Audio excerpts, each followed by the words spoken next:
வணக்கம். மாலை முரசு செய்திகளை விரிவாக பார்ப்பதற்கு முன் தலைப்புச் செய்திகளை பார்க்கலாம்.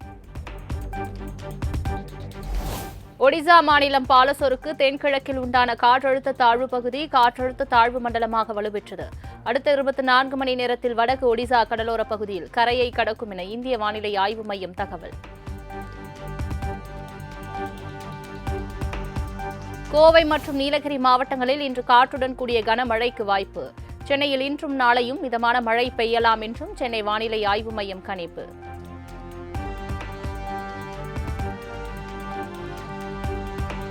கண்டிப்பாக விரைவில் 2500 ரூபாய் மகளிர் உரிமைத் தொகை வழங்கப்படும் என சமூக நலத்துறை அமைச்சர் ஜெகதீஸ்வரி உறுதி. மகளிர் உரிமைத் தொகைக்கு ஏராளமானோர் விண்ணப்பித்து வருவதாகவும் பேட்டி.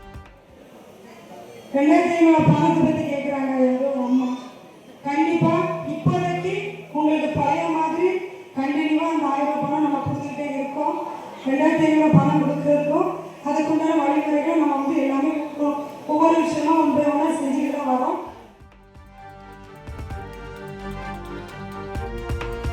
தமிழ்நாட்டில் தற்போது நடந்திருப்பது அரசியல் பேரிடர் என எதிர்க்கட்சித் தலைவர் உதயநிதி ஸ்டாலின் விமர்சனம். அரசியல் பேரிடரில் இருந்து தமிழ்நாட்டை திமுகவும் திமுக தலைவரும் மீட்பார்கள் எனவும் உறுதி.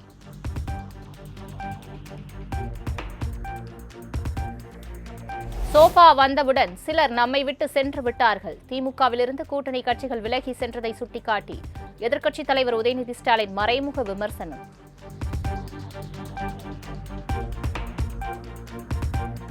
சென்னை திருவேற்காடு அருகே நடைபெற்ற திருமண விழாவில் உதயநிதி ஸ்டாலின் சீமான் சந்திப்பு.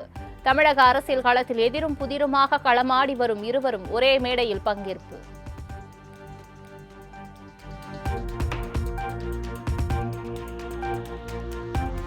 குதிரை பேரம் உண்மையாக இருந்தால் விசாரித்து உரிய நடவடிக்கை எடுக்க வேண்டும் என திருமாவளவன் கருத்து. குதிரை பேரத்தில் ஈடுபடுவது யார் என சம்பந்தப்பட்டவர்களிடம் கேளுங்கள் எனவும் ஆவேசம்.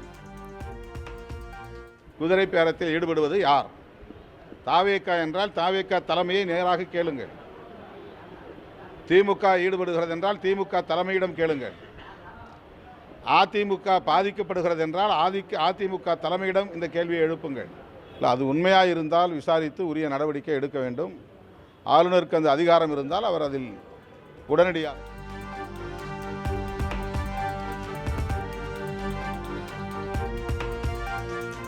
அதிமுகவிலிருந்து வெளியேறுபவர்கள் குறித்து அக்கட்சியின் பொதுச் செயலாளர் எடப்பாடி பழனிசாமி இதுவரை கருத்து தெரிவிக்காதது ஏன்?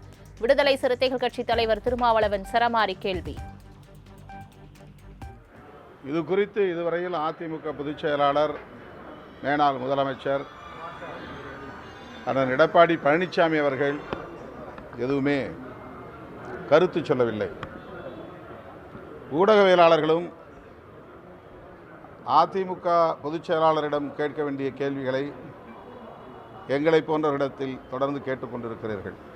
தாவேகாவும் இல்லாத அதிமுகவும் அல்லாத எங்களை போன்றவரிடத்தில் நீங்கள் எழுப்புகிற கேள்வி பொருத்தமில்லாததாக இருக்கிறது.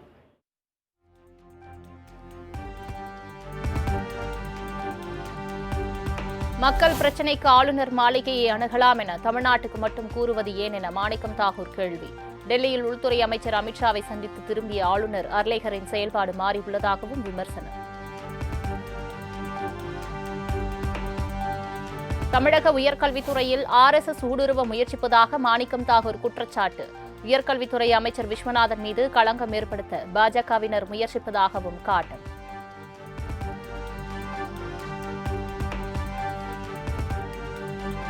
சென்னை சத்தியமூர்த்தி பவனில் நாளை காங்கிரஸ் செயற்குழு கூட்டம் நடைபெறவுள்ளதாக மாநில காங்கிரஸ் தலைவர் மாணிக்கம் தாகூர் அறிவிப்பு.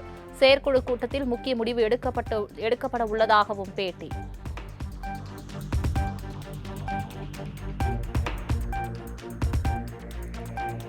குதிரை பேர அரசியலை தமிழ்நாட்டில் உருவாக்கியதே திமுக தான். குதிரை பேரத்தை அறிமுகப்படுத்திய பெருமை திமுகவையே சாரும் என அமைச்சர் செங்கோட்டையன் கடும் தாக்கு. அதிமுக தலைமைக்கு அண்ணாமலையை நியமிக்க வேண்டும் என பேசியதாக வெளியான செய்திக்கு ஆவேசத்துடன் பதில் கூறிய KP முனுசாமி. அண்ணாமலைக்கு விளம்பரம் தேடி கொடுக்க சிலர் முயல்வதாக KP முனுசாமி காட்டம்.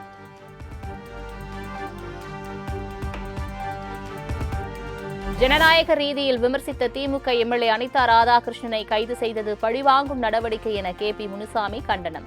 விஜயின் தவறான நடவடிக்கைகளால் தாவேகா ஆட்சி 5 ஆண்டுகள் நீடிப்பது கேள்விக்குறிதான் எனவும் விமர்சனம்.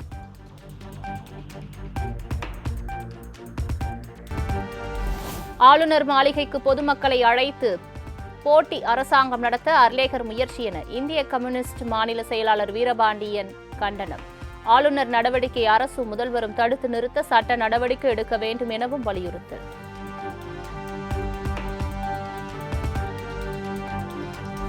சென்னை மாநகராட்சி சார்பில் செயல்பட்டு வரும் முதல்வர் படைப்பகம் பெயரில் இருந்து முதல்வர் என்ற சொல் நீக்கம்.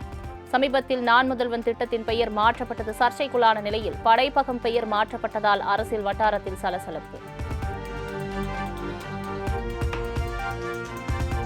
சென்னையில் பராமரிப்பு பணிகள் காரணமாக புறநகர் ரயில் சேவை பாதிப்பு ஏற்பட்ட நிலையில் மீண்டும் ரயில்கள் இயக்கம். 5 மணி நேரத்திற்கு பிறகு ரயில்கள் இயக்கப்பட்ட நிலையில் ரயில் நிலையங்கள் பயணிகள் காத்திருப்பு.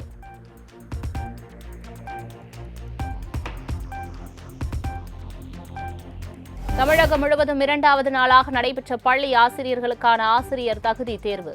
தீவிர பரிசோதனைக்கு பின் தேர்வெழுத அனுமதிக்கப்பட்ட தேர்வர்கள்.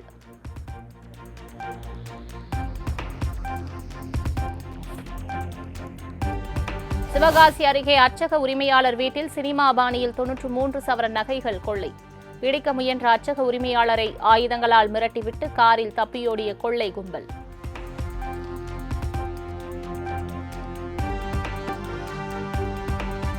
கூடங்குளம் 1வது அணு உலையில் ஏற்பட்ட பழுதால் 1000 மெகாவாட் மின் உற்பத்தி நிறுத்தம். தமிழ்நாட்டுக்கான 562 மெகாவாட் மின்சாரம் கிடைப்பதில் தற்காலிக சிக்கல்.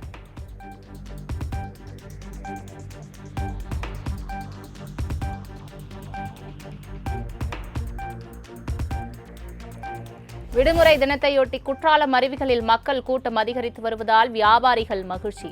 மெயின் அருவியில் தண்ணீர் வரத்து ஆர்ப்பரித்து கொட்டும் நிலையில் சுற்றுலா பயணிகள் உற்சாக குளியல்.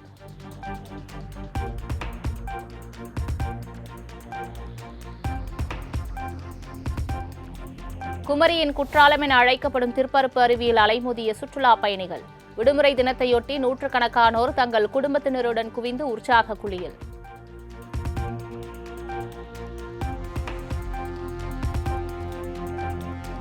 கேரள மாநிலத்தின் வனப்பகுதியில் காட்டு யானை மீது ஒய்யாரமாக நின்றபடி செல்லும் மயில்.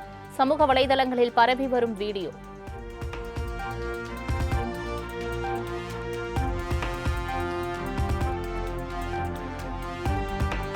மகாராஷ்டிரா மாநிலம் பூனேவில் புதிதாக அமைக்கப்பட்டிருந்த சாலையை பிளந்து கொண்டு வெளியேறிய வெள்ளம். தொடர் கனமழையால் புதிய சாலை பிளந்ததால் பொதுமக்கள் அதிர்ச்சி.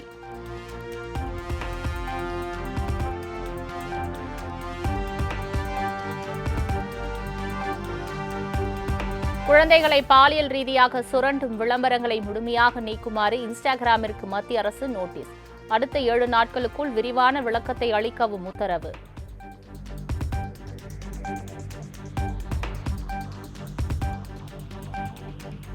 திருப்பதி ஏழுமலையான் கோவிலுக்கு அடிவாரத்திலிருந்து பிரகாரம் வரை 3550 படிக்கட்டுகளில் நடந்தே சென்ற 116 வயது மூதாட்டி.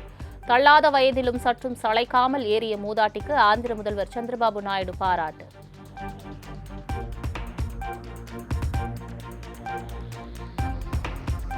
அமெரிக்காவின் 250வது சுதந்திர தினத்தை முன்னிட்டு அதிபர் டிரம்ப் மற்றும் அந்நாட்டு மக்களுக்கு பிரதமர் மோடி வாழ்த்து. இந்தியாவும் அமெரிக்காவும் உத்திசார் உறவை விட மேலான பிணைப்பை கொண்டுள்ளதாக எக்ஸ் பதிவு.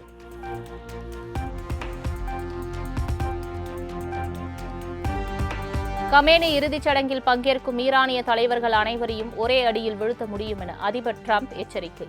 பேச்சுவார்த்தை நடத்துவதற்கு ஆள் இருக்காது என்பதால் தற்போது தாக்குதல் நடத்தப்போவதில்லை என்றும் கொக்கரிப்பு.